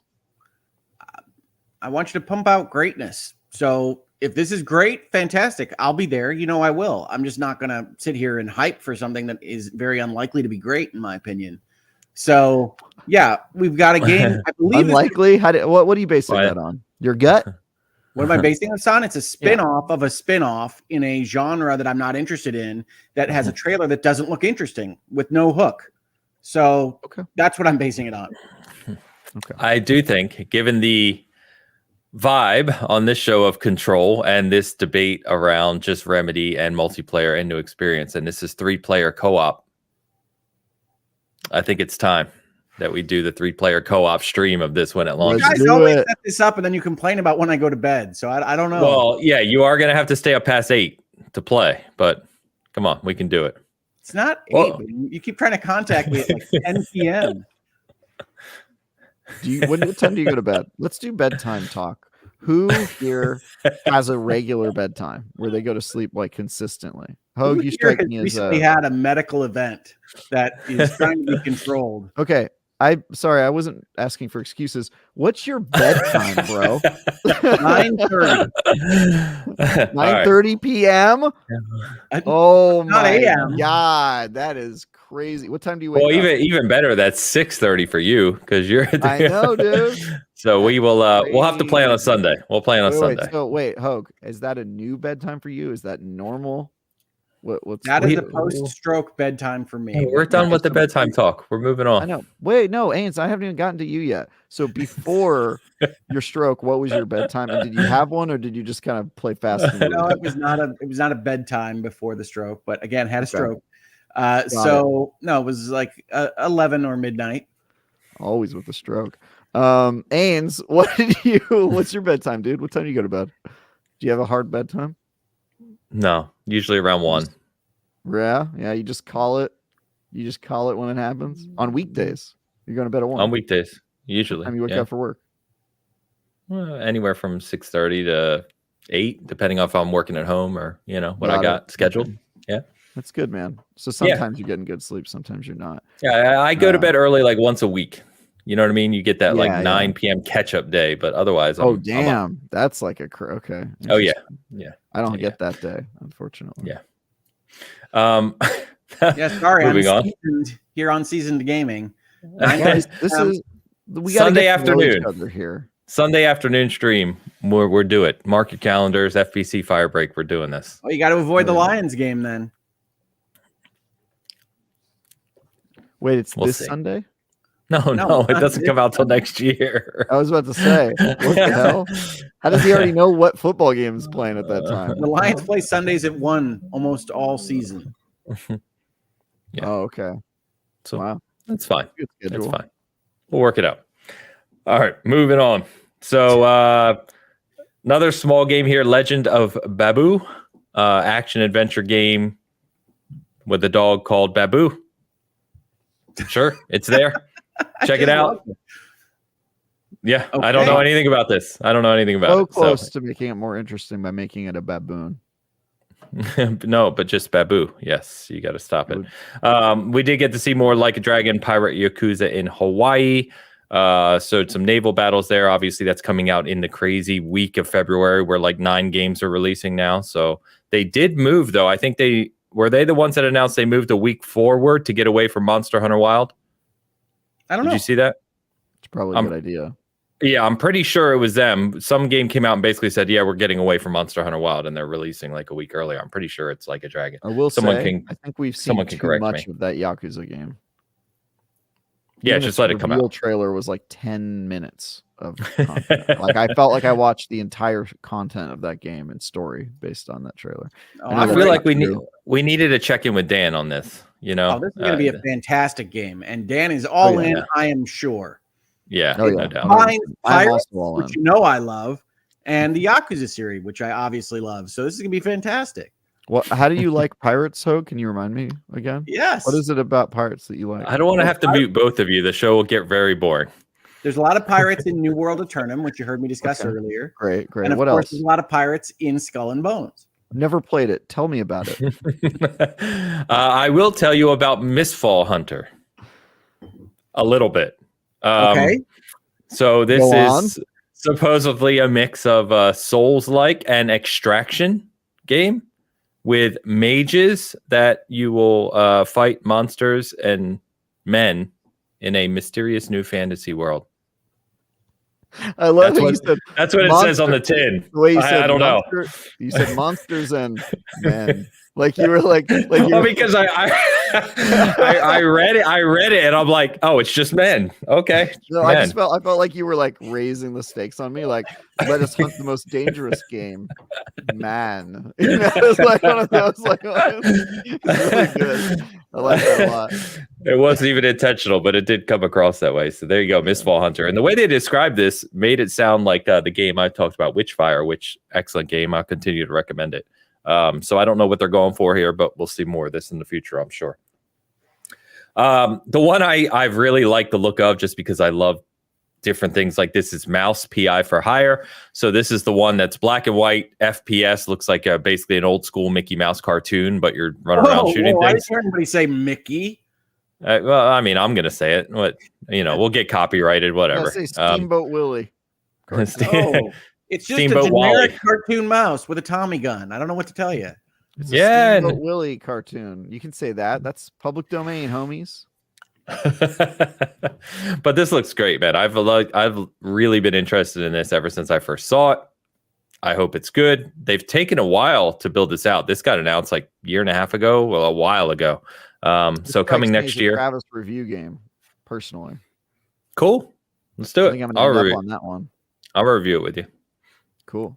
Yeah, that looks fun. Yeah, it just says 2025. They still don't have a date for it. Delayed. So. Yeah. So,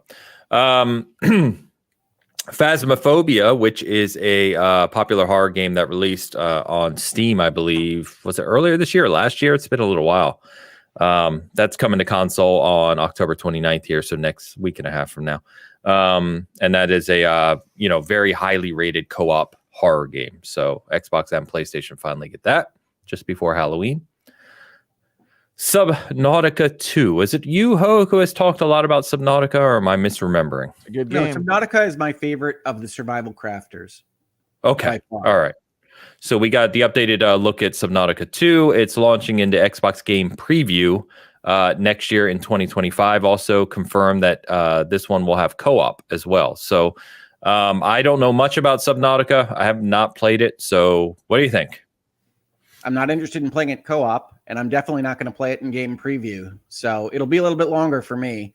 But I love Subnautica 1. Okay. All right. Yeah, it says co-op mode. So I don't know if it's a separate thing. Survival games having co-op is kind of like a staple. So I could see that ended up being good. The description of it being a mode does make me scratch my head a little bit. But yeah, I could see this game being deserving of a sequel. It's not my favorite survival game, but it is a very good one. So I'd like to give it another try, another spin. You're gonna just leave us hanging there, Travis? What's your favorite survival crafter game? Minecraft. Followed closely by Grounded, probably. Minecraft is hard to beat, man. I mean, that game is. Dude, I saw someone posted a clip yesterday on Twitter of a Minecraft, modded with all sorts of stuff. It looked like freaking Cyberpunk. Like, it was the craziest thing I've ever seen.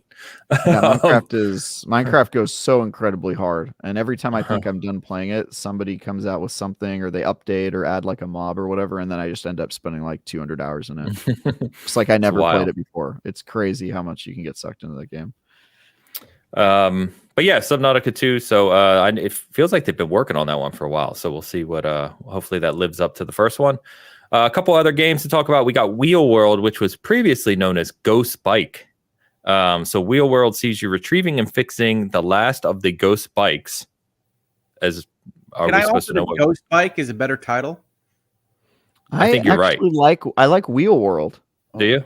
I do not. Yeah, it's a world of wheels. It makes me think. Well, it says I'm mixing gonna be on wheels forever. It says mixing open world exploration as you repair and upgrade your bike with the treasures you find and races set across the map. It's a game designed to be taken at your own pace. All set. I love this point. All set to an original soundtrack from artists on the Italians Do It Better music label. Wheel World, day one on Game Pass when it launches in early 2025. Are we fighting monsters or man on this one? What are we doing? No idea. What are we doing on our wheels? Sounds like you're just cruising around an open world looking for stuff. It says open world exploration. Was that thing about the music label in the press release, Ains? Yeah, this is directly from Xbox Wire. Yes. Yeah, all this info I have here is from Xbox Wire. So we'll see. I don't know. The trailer's out there if you want to check it out. Obviously, one of the ones that I'm most interested in, I know people are soulsed out at some degree, but Wu Chang Fallen Feathers. We got the first look at this at the Xbox showcase in the summer. We saw an updated look at it here. It looks, to me anyway, it looks very cool. I love the kind of horror themed aesthetic that it's going for here, and that arrives next year as well. So pumped about that one. Hope it plays well. I'll play it. So that was Xbox partner preview. I don't know about your guys' thoughts overall on the show. There's not a ton here that I'm like incredibly excited for, I would say, but I do like the show design. I like your design too. I think they're running too many shows. I think it feels like every little while there's an Xbox show, and their design is strong, and I like the way they've structured their shows, but I am not going to invest in watching every single one of these. And so I think they have to reconsider how they put them together. So your complaint is they're actually showing too much or too often now? Yeah, I mean, I think that they're big, meaty shows with a lot of content, but they're too often. Too many games. Well, there are games, says Richard Hogue. I mean, there are too many games. I think that, I don't know if I'd say too often or not. I don't really have an opinion on that piece, but I know that, we talked a lot about some of the show formats that Xbox had attempted to do in the past few years, like the Twitch one they did a couple times, which I haven't talked to anyone who liked that format. And I do think what they've struck here with the partner preview of just letting the games mostly speak for themselves with partners, third-party partners, or even second-party, Game Pass deals, I think is good. So that's fine. Yeah. I would say for me, I don't know about you guys, for me, the game I'm probably most excited for, and this is just because being a horror fan and I actually like Bloober, is Chronos, the New Dawn. I'm excited about that one. But I wouldn't say there's anything that's... Man. How many games are we going to have that word in? Chronos. I feel like that's and title. Yeah, we'll see. Yeah, I obviously... No more Titans named. Yeah, you got Chronos, the New Dawn. It takes place in 2 time periods. Obviously, there's going to be some sort of play on that, right? But it's just like, okay. I just hope it's good. But anyway, anything else from that show you want to touch on or talk about? No, I wanted a Lake House date. I got one. We knew it was October, so they were running out of days. Yeah, I mean, you'll be playing it this week. We'll talk about it next week. So should be good. See how long it is. You never know how long those kind of little expansions are going to be. It could be an hour and a half, or it could short. Yeah, it could be standards. Yeah, a couple hours. Couple things to call out here. Super chat for you, Travis. I'm a pretend judge. Has a $4.99 super chat that says, "Just got Steam Deck and I'm enjoying Dave the Diver. Any He's other really enjoying that play well?" I recommend UFO 50. I talked about it a couple episodes ago, but it's an excellent bang for your buck and works really well on the Steam Deck. Very cool. Dave the Diver. What's the one where you're riding a bike and you're a mother fox wolf? That game's good on Steam Deck. What? What's that game? You're riding a motorcycle. Somebody gets their intestines ripped out and hung by them. Does that sound like I'm enjoying Dave the Diver? What is that game? It's very good, though. I think it appeals to the same player, despite my description of it. Okay. I'm going to look it up. All right, you do that. But I'm a pretend judge. Thank you for the super chat. And a shout out to Sandy. gifting 5 Hogue Law memberships. Thank you, Sandy. Okay. I want to know, Ains.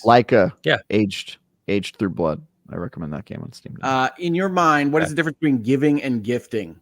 You corrected yourself there. I know. I just corrected myself because of what's on the screen. Okay. Same thing. Yeah.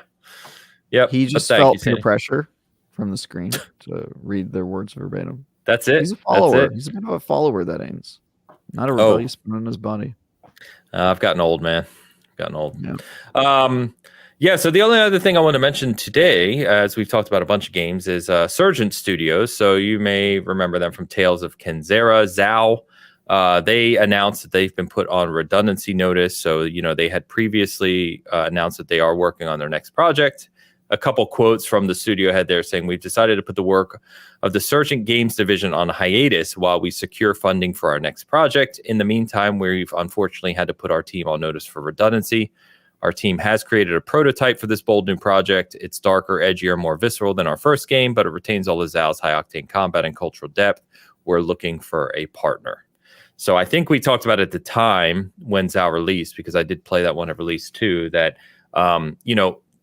pretty highly regarded. It wasn't stellar, but it was, generally good, I would say, regarded, but it didn't seem to kind of make the waves they were hoping or sell to the level they were hoping. And here they are basically announcing that they could be in trouble unless they find a partner for this next studio game. So, well, it's Zao. I think I've said that before in this space, but it was a game I was really looking forward to.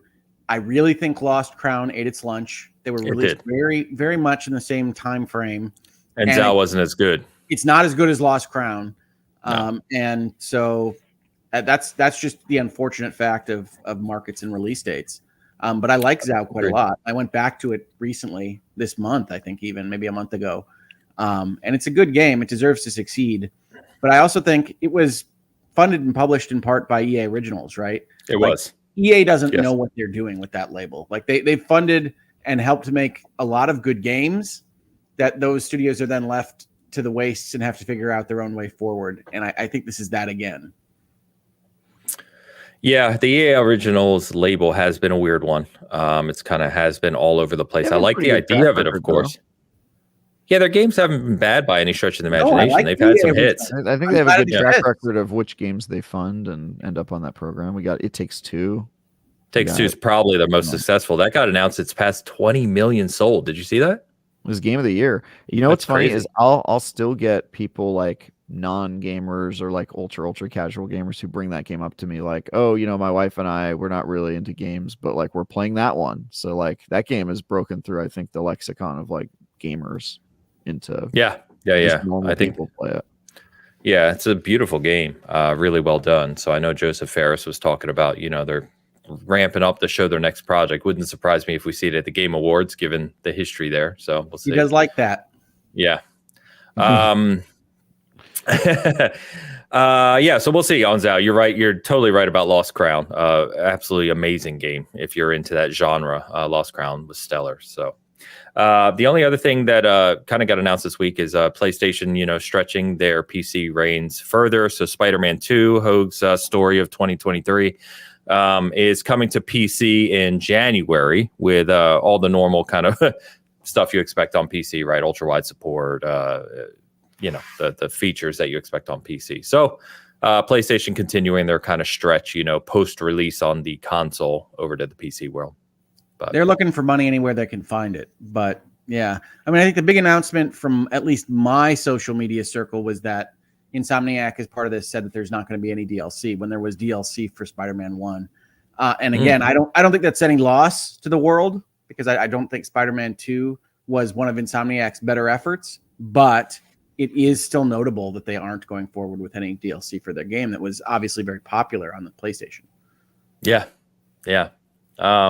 And of course, it didn't hit me until getting ready for the show, but we're like, 2.5 weeks away from the PS5 Pro actually releasing. It's like November 7th, right? So, I don't know. We'll see what PlayStation's ramping up in that regard, or how that kind of compares their Pro upgrades to what they're doing on the PC side. So, Election Day and the PS5 Pro in the same week. Get ready for disappointment, America. I don't know if I would say that. We'll see. What was I going to say? You're ready for disappointment, Japan? Is that more apt? Pick a different country. Yeah. Anyway, this week we get, we've already talked about Lake House multiple times. We get, whether you like it or not, we get the biggest release of the year this week too, which is Black Ops 6, releases on Friday.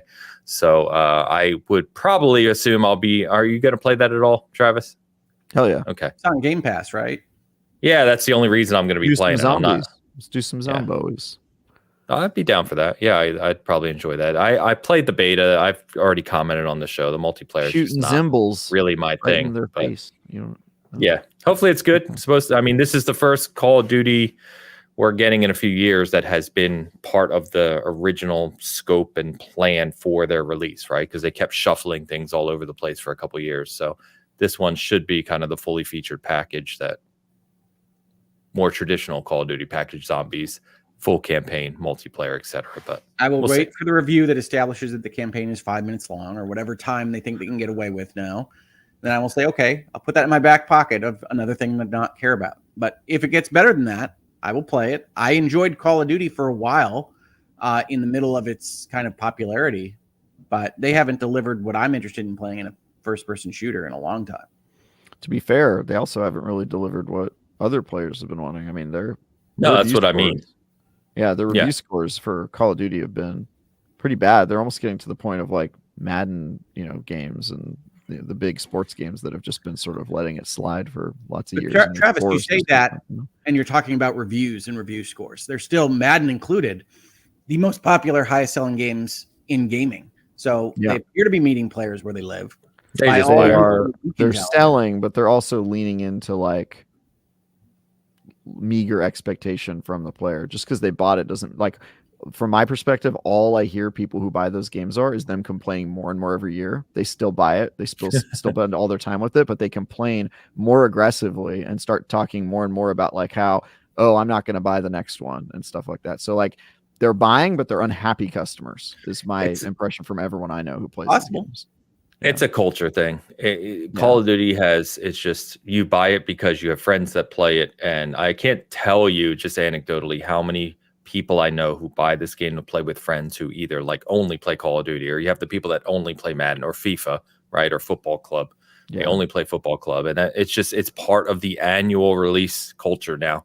It's like, you're going to buy this year's Call of Duty, even if you're going to. By the way, the people that review these games for IGN are those players that play every year and are like really disgruntled with how it is. And they're like, FIFA mains. The guy who like reviews FIFA for us is like super into FIFA, plays that game like exclusively, and then also just is so upset with what's been happening to the franchise. So I don't think they're mutually exclusive, but I do think you face a tipping point where like you've burned your players so bad, you really open yourself up to when the next big, cultural touch point comes along, that they'll immediately grab onto that and leave your game. And so I think it's a dangerous, like Star Wars. But you use review scores to defend Star Wars.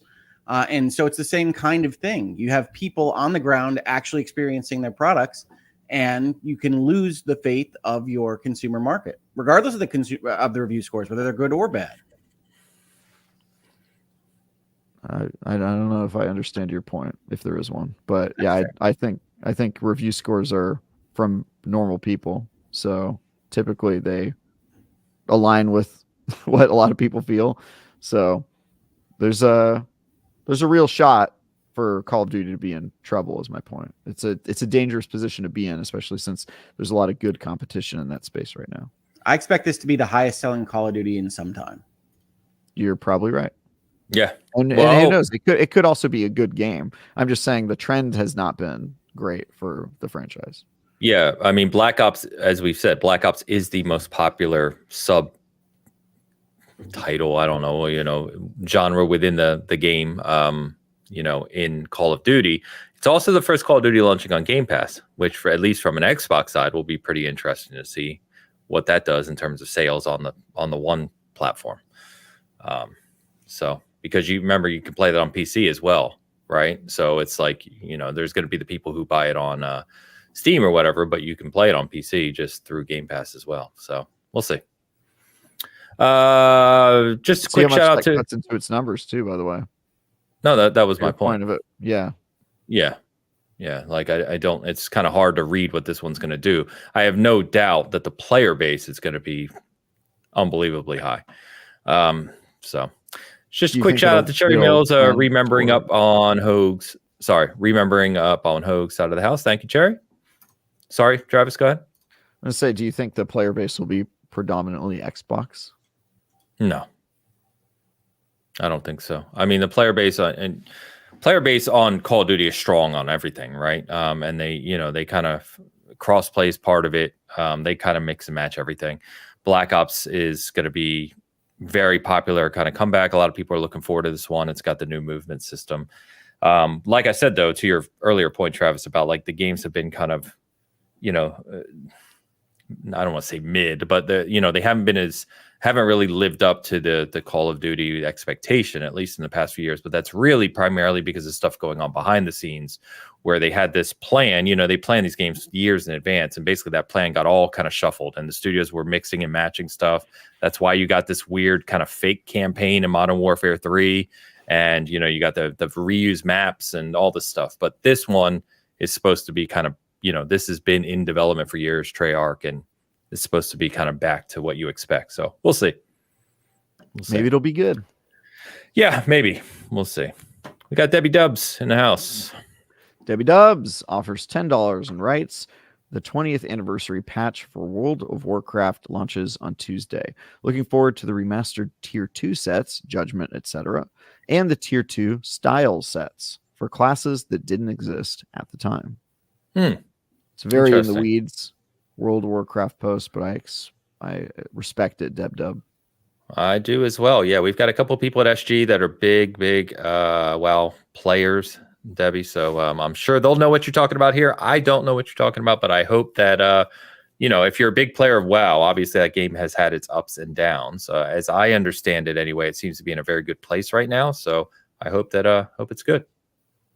Is this the first video game with a 20th anniversary patch? I'm curious. It's gotta be.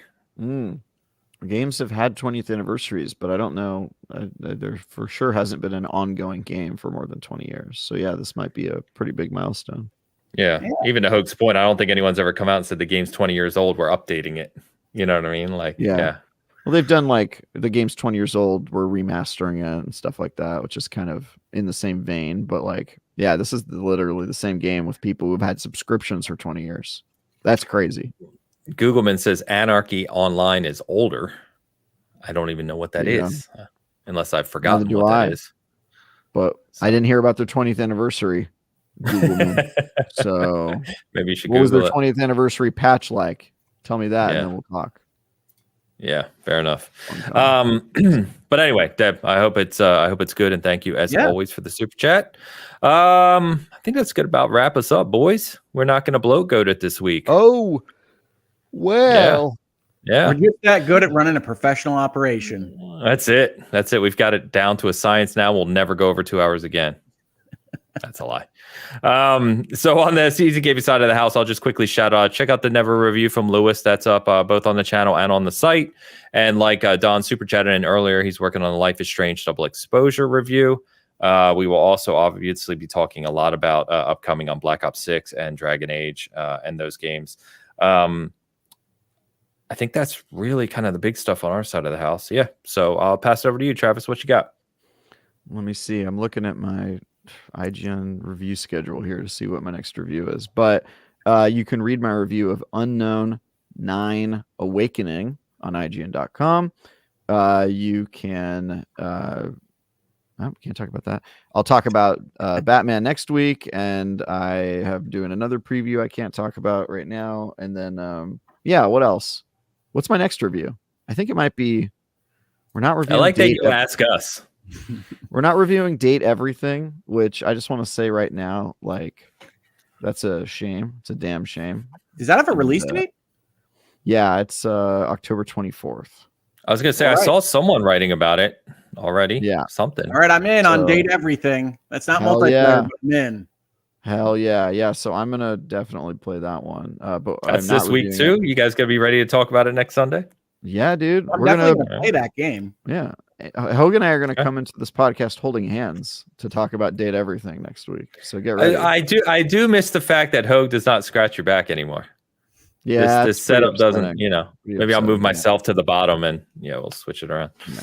So But yeah, I think my next review is Path of Exile 2. oh yeah, That's a while off. I think it's November. That's November 15th. Yeah, so I'll probably be reviewing it like the week or 2 weeks before, so early November. So I'm kind of off the hook. I'm just doing some preview stuff right now. I got a trip to another country pretty soon for a game I'll talk about later. Good times. Video games. Oh, what do you got? Path of Exile 2, huh? I hope to come around on Vessel of Hatred again at some point. I did a video this week about Ubisoft and fighting off potential acquisition. I did it on my channel, which you can watch. I also did one on Last Stand Media, where I discussed the issue with Gene Park of the Washington Post and Colin Moriarty. You can check out that conversation. That is paywalled, I believe, if you want to go check that out, but it is available. And there's a lot of interesting stuff about the world of acquisitions and fending off potential buyouts in a public company like Ubisoft. So I think it's a good video. Come visit the channel to see it. Otherwise, that's about the pace I've been doing. I've been doing about a video a week in addition to my appearances at Last Stand Media and, of course, the Bitcast. So we're getting our groove back to some extent. But it's a long road, and I appreciate everybody that has been on it with me. So thank you for being at the channel. Thank you for watching this Bitcast for 2 full hours. And I will try to keep making content for you. There you but go. Not for Travis, to be clear. I've heard that movie's going to be a banger too. How Hogue got his groove back. Yes. That's right. Yeah. There you go. Hogue 2 out of control. Just deliver the video clip to Amazon, Travis, and tell them that Hogue likes their live service game. I will make sure to do that. And then I'll follow up with the part where I said I would sell your stock before doing that. It will collapse. Yeah. The good news about Amazon is that even if the gaming division did collapse, it wouldn't take down Amazon. It's true. No. And I don't think they wouldn't feel any pressure to take down the game even. Which is it's good. There's stability in that. Yeah, no doubt. No, the tournament is good. Play it. Check it out. It is good. It is good. Very good. All right, we're going to get out of here on time today, technically on time anyway. Chat, thank you. As always, all our audio listeners, thank you. We will talk to you next Sunday with the latest and the greatest. Until then, enjoy your gaming. We'll see you then. Bye. Date everything.